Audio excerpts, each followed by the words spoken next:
Hello, and welcome to the box room. The funny thing, I'm going to tell a little story. You can see right here in the corner, there's a microphone here. And it doesn't do anything. I found it at a thrift store for an incredibly cheap price. But see, now it looks like I have a professional microphone, when actually what I'm using are the same two little microphones I've been using, the wireless ones that attach to my iPhone. But now it looks like I have one. And it kind of reminds me of, Johnny Carson used to have this elaborate, cool looking microphone on his desk. It wasn't working, but it looked that way. Anyway, here we have a cool microphone in the corner. Woo! Anyway, so I have been to the basement. I have to do some buttoning up of these two Amiga 4000s here. But I've been in the basement, and it's time to do a little unboxing, where these are things that I have found that I have long ago, not forgotten, but long ago, like, oh, yeah, I always wonder what to do with these things. They're good. Like, they've been used. I can't really mail something in again, but they're helpful at times when putting things in something else. So I will see. This is an official, wait for it, eBay padded thing. Yeehaw. Which basically to me tells anybody in the mail, hey, this could be something cool. Put this bag to good use. Start selling on eBay. Maybe it was a promotional thing. Anyway, I got this from a fellow in Thunder Bay. What did he send me? I don't know. It's got some interesting stamps on it, though. Maybe I'll pass. I think my sister might collect stamps. Maybe I'll pass it on to her. Anyway, so what do we have? As I was going into the basement to look for things, well, I found a thing for the Nintendo DS called Zuzu Pets 2. Now, Andrew has this system. I'm not sure exactly where it is at this moment, but we'll find it. And it actually has the little cartridge inside. So we'll have to give that a try sometime. Everything else that I can see in here is Commodore related. For example, look, it is the PET CBM Personal Computer Guide. Some people remember, actually the first version of this book that I remember seeing was red. And then out came this thing with this graphic thing that I never thought was particularly wonderful. And people say, oh, that's the Pet Bible. They are mistaken.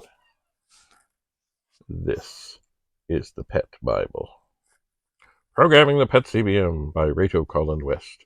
Never met him, but if he's out there, thank you. This is a great book.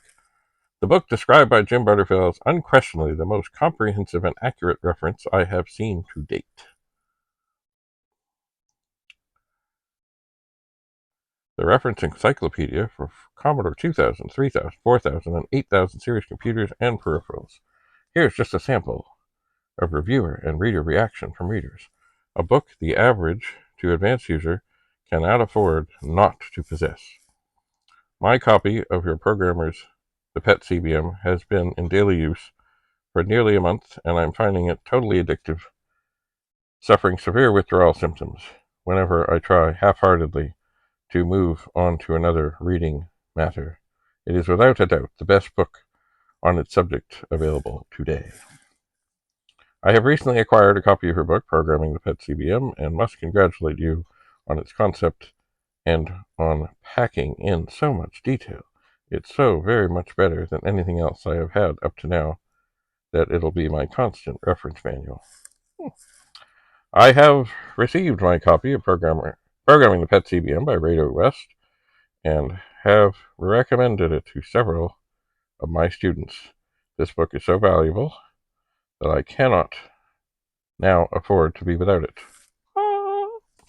This book will be undoubtedly. There's a couple other things on here. I got to take it downstairs. It will be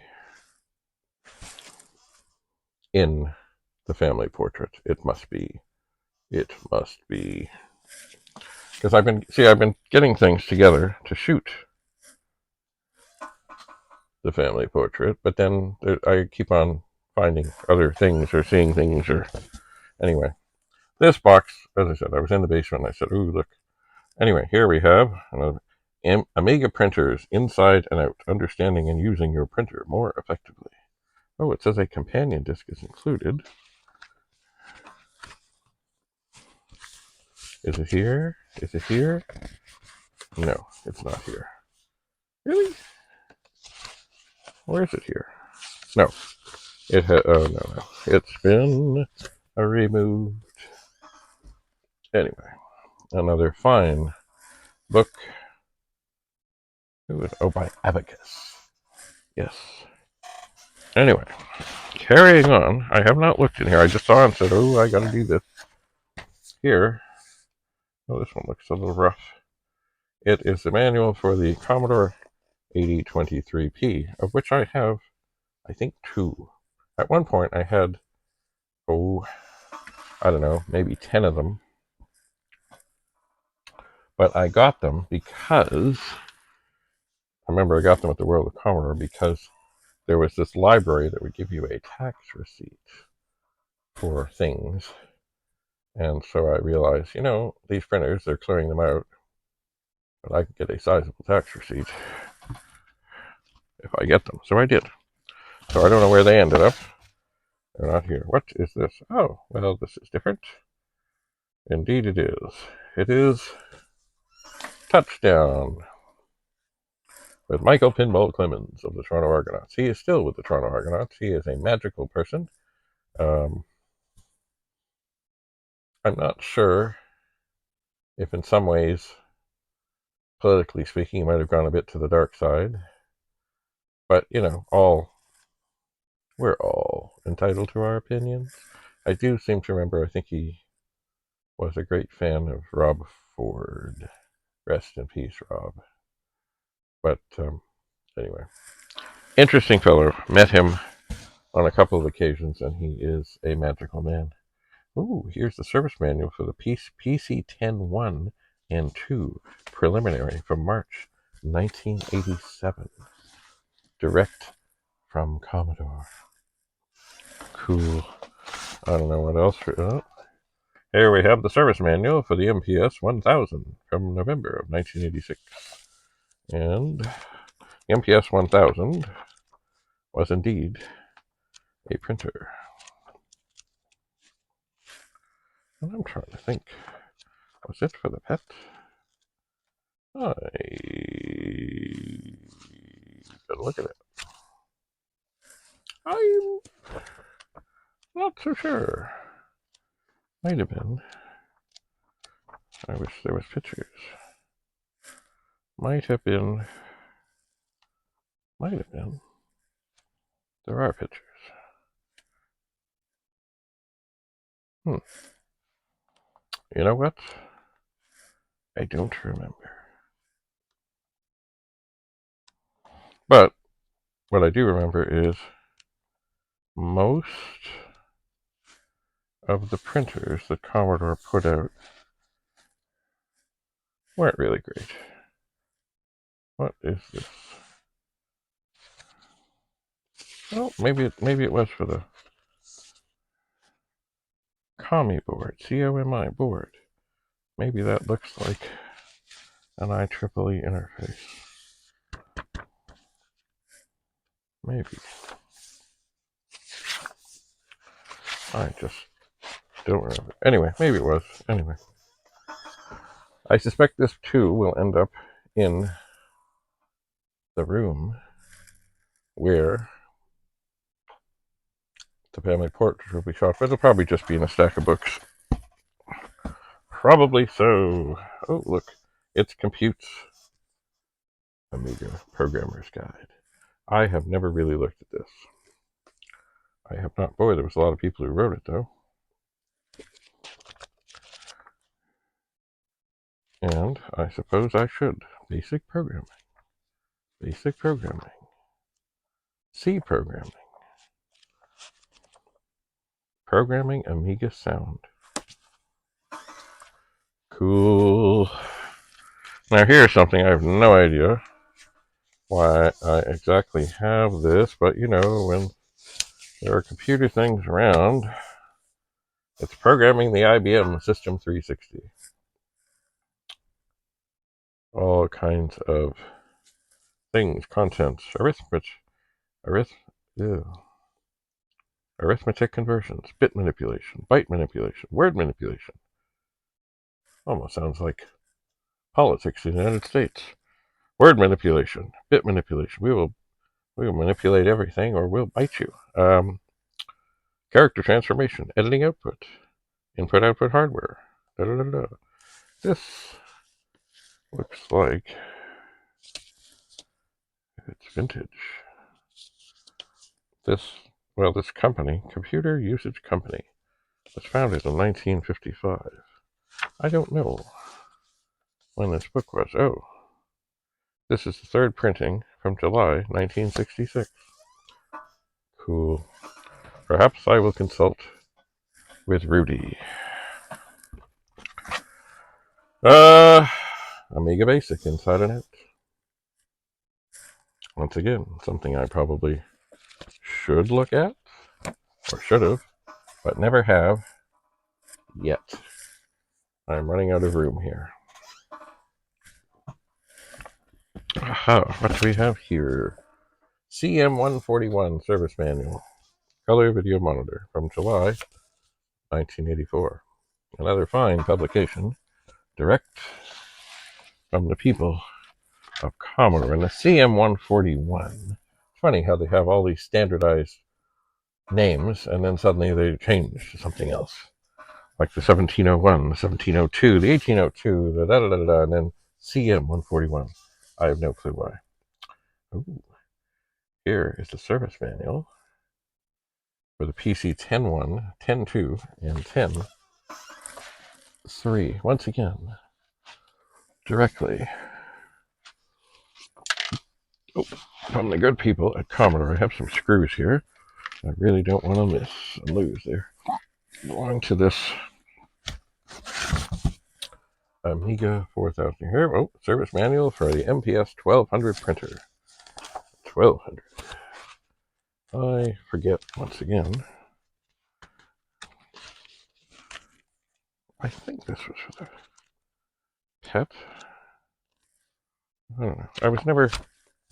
Some of these printers, I'm sure they were fine. I was just never terribly impressed with them.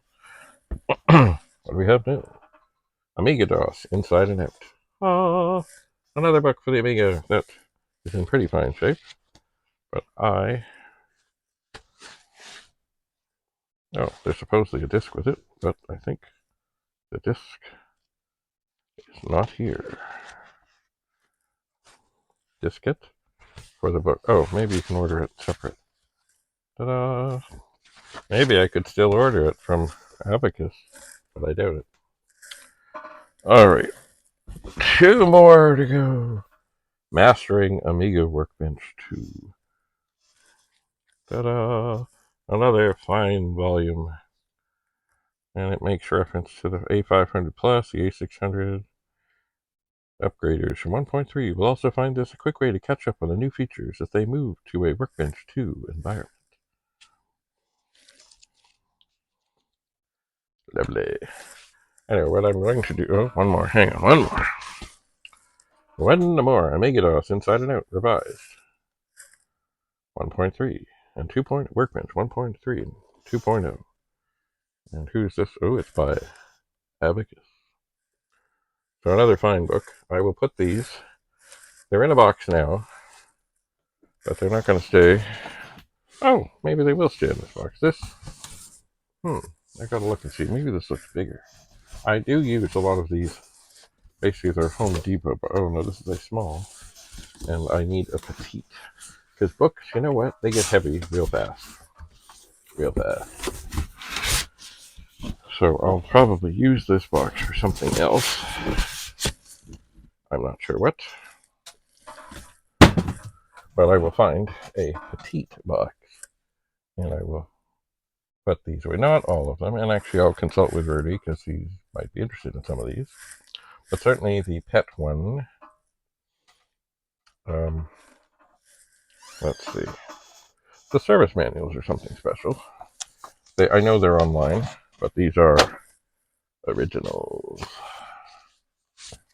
And some of them, of course, are for strange things. This, I don't know. I just don't know. I just don't know. Perhaps what I'll do with the service manuals is I will take them down to the pet room. And once again, in the back, have a stack. What is this from? 1988. This is when pinball was in his playing prime, I think. Maybe my mother is an Argonaut fan. Perhaps I'll, well, who knows? Maybe she gave it to me. Maybe I'll pass it back to her.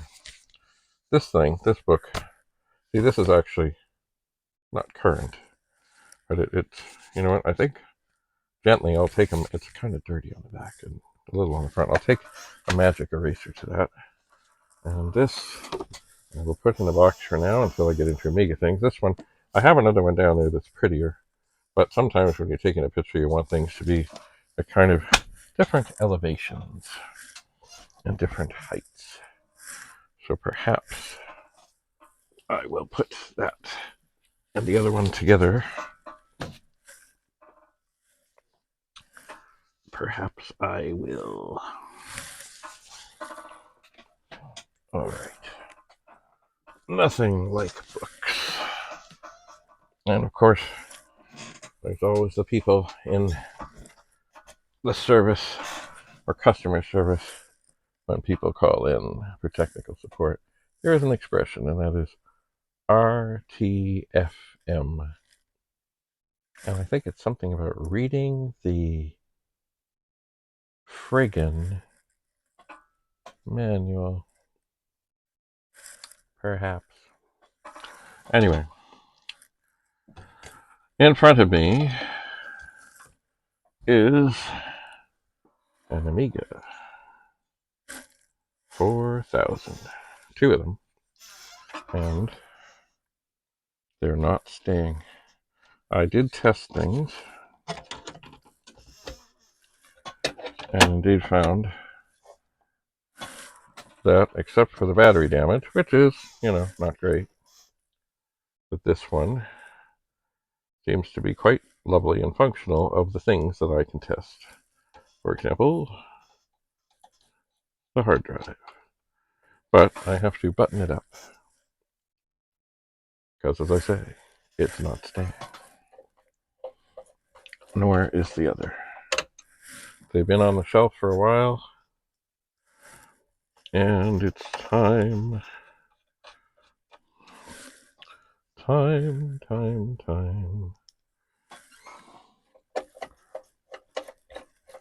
So, just button it. I think everything else. It's funny, I was going to take the floppy drive out to test it. My golly, it's a major operation. So, I did find, kind of like with the PET, where you can put one beside the other. Oh, I know what I forgot to do. Right. Dum. There is. I'm going to have to undo the whole thing here. There's a plastic sheet that is to protect. See, there's everything in here is so tight.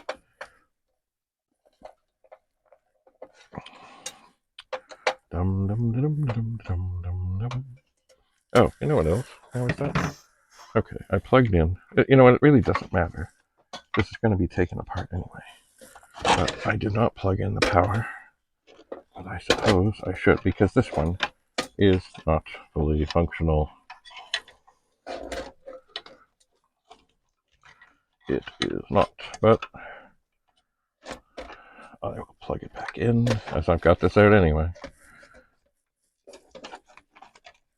Alright, that's in. Then, this plastic shielding, which goes right down between the hard drive and the expansion port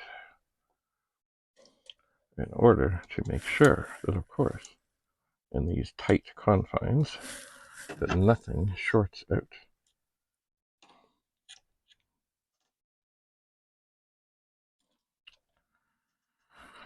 Where is the hole? Okay, it did go in much nicer.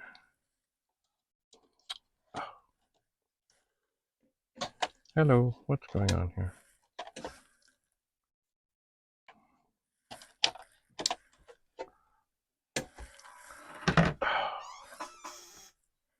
Stand by.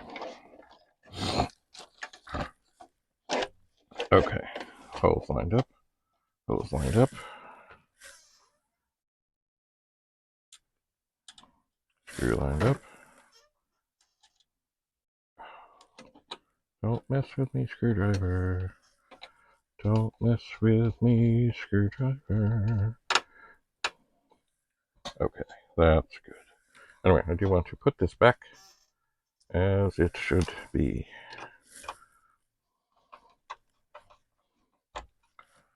Tight and complete.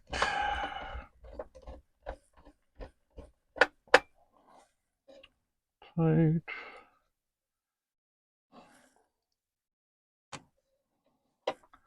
I do. Anyway. There. It's back in. Lovely. Lovely.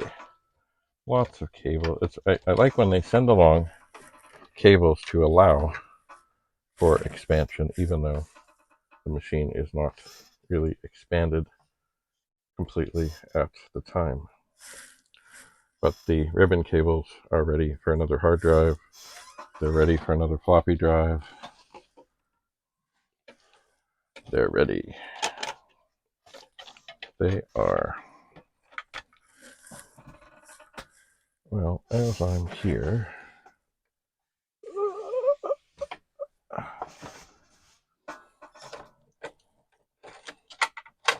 maybe,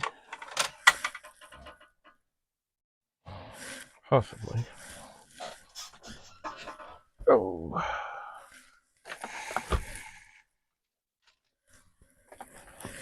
And by the way, you know what? I've had this machine for a long time. I should have taken the batteries out a long time ago. And I kind of knew in the back of my head that, oh yeah, those batteries might not be good. But like a lot of people, it's like, oh, well, you know, I'm not sure where the machine is, or it's in storage, or da da da da. Anyway, it is a tragic thing that these batteries, well-intentioned batteries as they might be, have caused so much damage to so many vintage machines.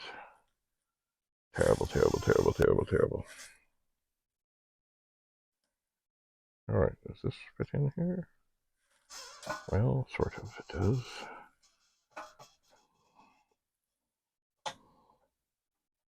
Sort of, it does. I think, maybe, kind of, possibly. That does not really fit. Oh, right, I remember. That's why I use this little screwdriver.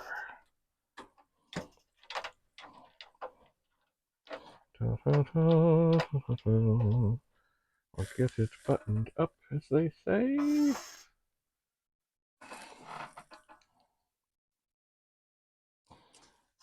I was kind of hoping at some point that with the funny Amiga things that I do have around, and I have other machines like this one that is happy and joyful and full of RAM and whatever, has a toaster in it. And I was thinking it would be cool to use it as a switcher. Like if I was filming and I got 4 things set up, I could have this thing just, oh yeah, let's go over to this camera. But then, of course, I've got to, it sounds wonderful, but I'd have to get a whole bunch of other stuff. And it might be cool. And who knows, maybe at some point I'll do it with one of the other Amigas. Perhaps I will. There's one thing, though, I gotta be sure to do. And this is a heat sink. And that's something that holds it in place.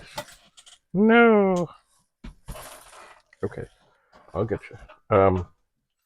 And anyway, it, after all these years, had come off the 68, 40, 68,000, 6840 chip, that's it. Where does this thing go?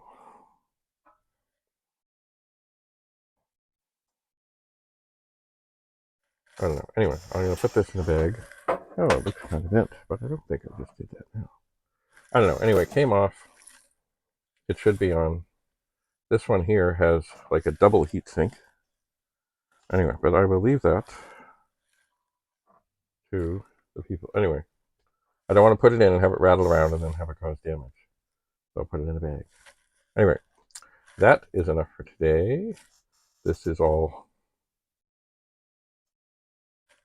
wrapped up, as they say. But I do have more boxes coming from the basement with more things to look at. I do. So stay tuned.